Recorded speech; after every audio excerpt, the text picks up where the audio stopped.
Hello again, 164 scale truck fans. Today we have the Para64 Land Cruiser 76 from 2014. This was a special re-release for the Japan market where they made 200 of these models available to the public there. So this thing had a 4-liter V6 making around 230 horsepower. So the picture there, racetrack there. And I think these are licensed. Yep. Okay. Let's see. So the 70 series Land Cruisers are more off-road capable than the other Land Cruiser, which I seem to have forgotten the body code number. But basically, there's two different Land Cruisers: the off-road ones and the comfort ones that are meant for road-going people. All right, so there's some tape there. Still a pretty decent cover, not too loose. And then Para64s don't seem to have too many sensitive parts. It's just really the mirrors, really. The base here, standard base here, plastic with the printing there. I'm going to take this off, and we'll probably open the interior as well. I'm going to probably repaint it. Para64s, to my knowledge, always come with a black plastic interior, like Kyosho, which is fine for the price, I think. But the great thing is, you know, the base is screwed together, so we can modify our stuff, you know, swap out wheels, or in my case, add a little color so you can see the interior better. I'm just going to take that, loosen that ahead of time. Alright, let's go out of order and just look at the interior first.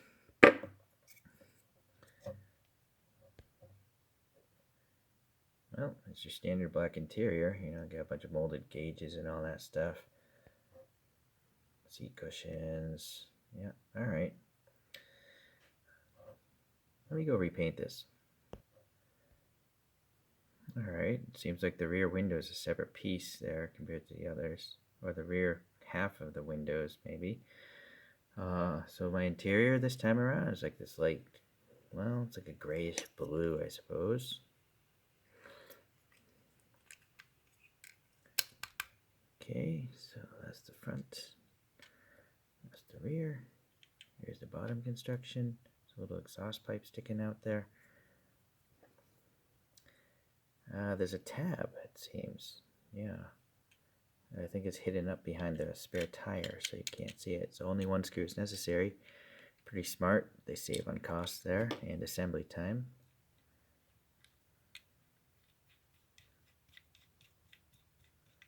Okay.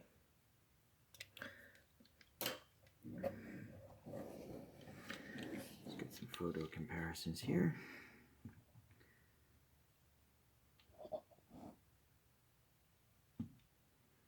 Some construction outside.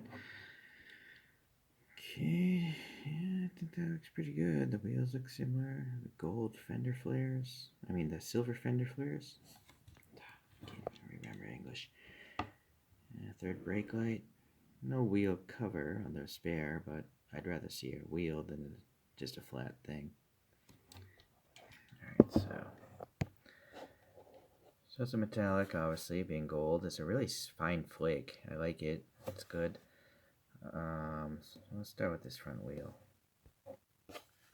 Yeah, looks like the photographs. Lug nut details, center cap. Tires are rounded, so they look like they have air in them. And then the sidewalks are fine for a truck tire.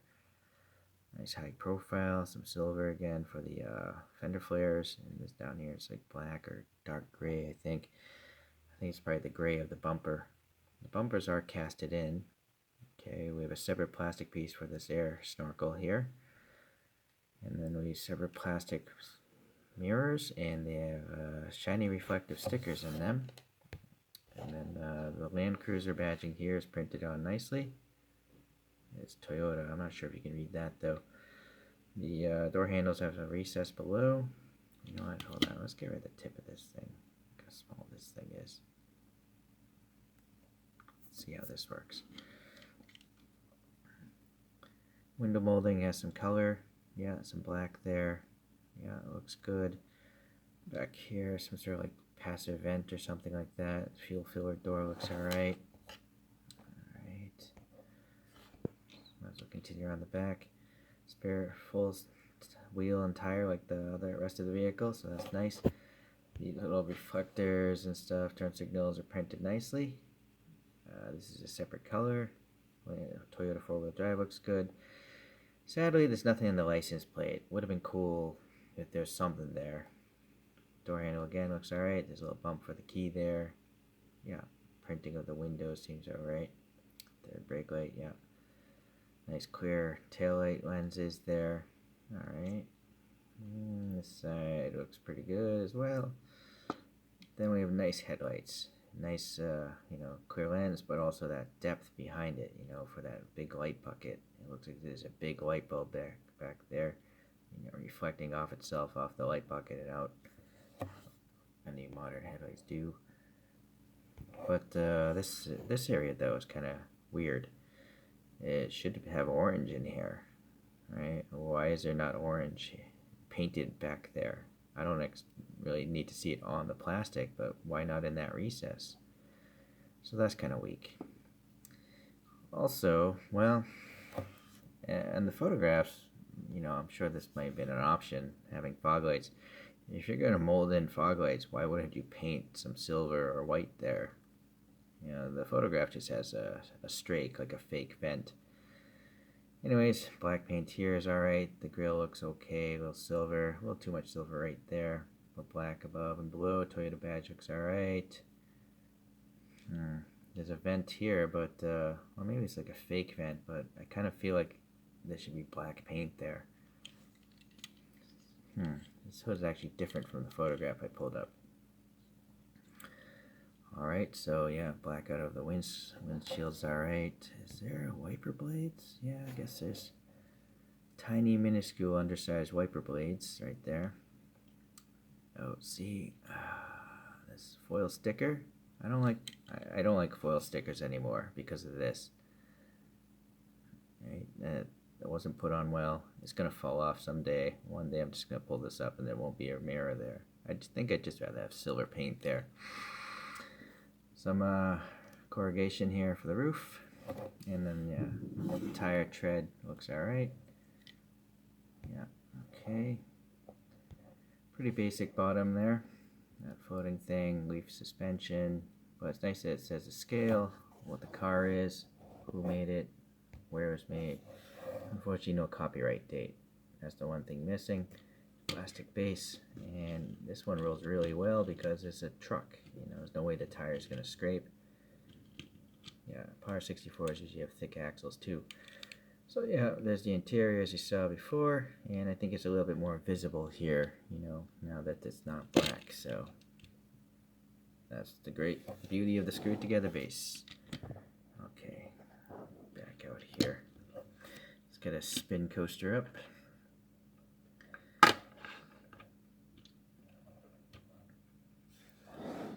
I got a couple trucks here, just 2 more trucks in my collection, but they're old school. This is a classic Bronco, a M2 Bronco from 1966.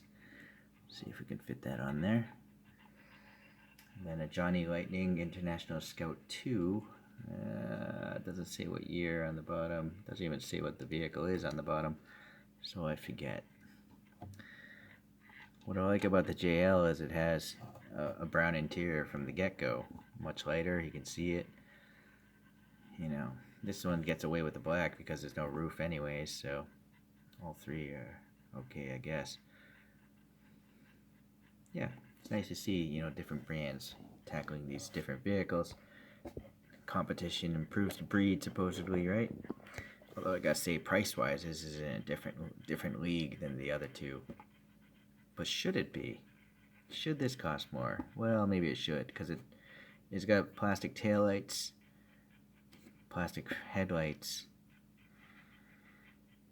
Well, seems to be the only differences, really. If these 2 brands could just get away from the opening hoods and engines and put the money into the headlights and taillights, I think they would make more realistic looking models. What do you guys think? I say it all the time. Alright, let's get this out. Alright, well, another fine Para64. I don't even know if I saw any quality control problems. just that mirror, I guess. That sticker, that mirror sticker is the QC problem today. But I guess that's pretty minor because you could always just go in with a silver Sharpie or a small silver paintbrush and fix that problem pretty easily. So I'm pretty happy. Okay, well, that's it for today's truck show. Enjoy your happy trails, and I'll see you out there. Bye.